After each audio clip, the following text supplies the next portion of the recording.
Zephram, thanks for waiting. How you doing? Hello, good. You? Pretty good.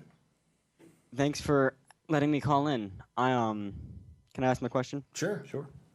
I have a friend that I debate with every now and then, just kind of in the hallways and talking informally, And every time I do, and I talk about what would convince him, he brings up that anything he believes, or that he believes all evidence will only point towards the existence of God and the truth of his particular sect of Christianity. And I don't know how to respond to that because he... So he's basically saying that there is no evidence that he thinks could possibly contradict his beliefs? Yes. And every Then you're time I wasting try your to bring time. something up that discredits that belief, he will ignore it. Yeah, then you're wasting your time attacking the belief directly. Instead, if you hope to have any conversation, you'll have to talk about the nature of evidence and why it is that he thinks every possible piece of evidence would support his.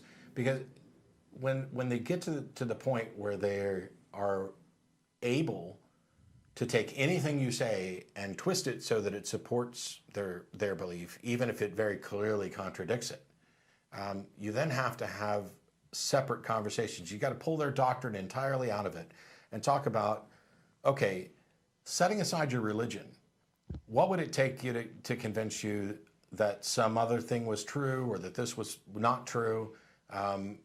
And if worse comes to worse, you can ask questions like, okay, if you ran into somebody who was, let's say, a Muslim, and they did what you did, and they said, every piece of evidence possible would only confirm my belief, how would you react to that? You know, if they would told you that they think that every possible piece of evidence only confirms their beliefs in Allah and Islam, what would your response be to that? How would you view them? And I think I brought something up like that, similar to I think it was a conversation on whether or not you should be afraid of going to hell. Mm-hmm.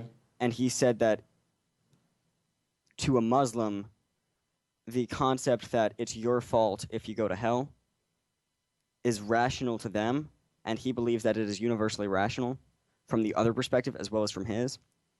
Oh, so all religions are right? No, but that all religions can say it's your fault if you're going to hell, even though only one of them could be right. No, but they're not only talking about going to hell, they're talking about what one must do to avoid hell as well. And they're talking about the very character and nature of a God being, and they don't agree. Exactly. And they all have different takes on it, but each one says, this is how you get to hell, and if you don't understand that, then you obviously are mistaken. And it's very, very clear, because you just have to read the Bible or the Quran. So how does he distinguish then what he believes from what they believe? What's in the Bible and what's not? I mean, it's just a matter of he's a Christian. Even if he just points to the Bible, he does realize that there's over 1,000 denominations of Christianity that all point to the Bible and all disagree on every point of doctrine, including the process of salvation and what's going to happen. There are people who believe in a literal hell, there are people who believe in annihilation, and they can all point to verses that support their beliefs. Even if we were to concede that a God exists and that it is something remotely in the realm of the biblical God, how does he, determine that his beliefs on that God are correct and somebody else's aren't? All right, thanks. I'll bring that up in conversation with him next time. Now, he's likely to say that it's from revelation from God, that he gets his information directly from the Holy Spirit. And when he points that out, ask him, don't you think those other people who you think are wrong would say exactly the same thing? And so if that's the case, then there is no outsider test to tell which of you is right at all. Everybody is just running around saying, I'm right, I cannot be wrong because God has revealed it to me.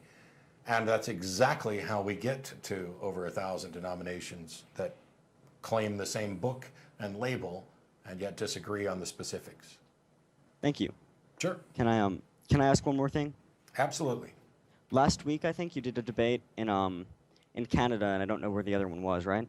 Yeah, one of them was in Red Deer in Alberta, and the other debate was in San Diego. Okay, thanks. Well, one of them, you brought up MRI scans on the brain, and you said something about one place. Do you know what I'm talking about? Yeah, I believe I brought that up in Red Deer. I'll be bringing it up a lot more on the 14th in Houston. Can you talk about that, and can you post the source of it on the website?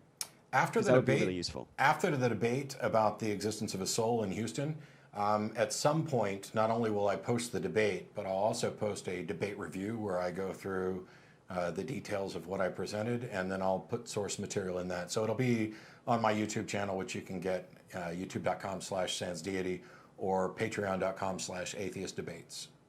Okay, thank you. But it'll be a little while. I probably we're talking January before all that gets posted. All right. Thanks, Well, Evan. thanks for having me call in. Sure. Thanks, Zephram. What about the guy who weighed the person right at the moment before death and then the moment after death? Yeah, the 7 or 8 grams or so. Yeah, we'll be talking about that You're for going to sure. address too. that? Okay, cool. All right, so we got like 5 minutes or so left, but we might go a little over. We'll go get Jamar and Buffalo queued up. Yeah, the MRI scans, there's a number of different studies that have been done, and I couldn't possibly, cite references here because I don't have my notes, but there's a study that showed when you ask someone, what do you think, there's a portion of your brain which relates to what the self thinks.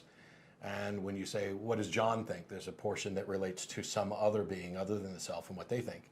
And when you asked them, what does God think, the side for self is what was active. Interesting.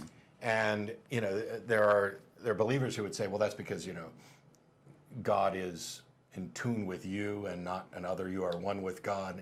But it's all post hoc rationalizations.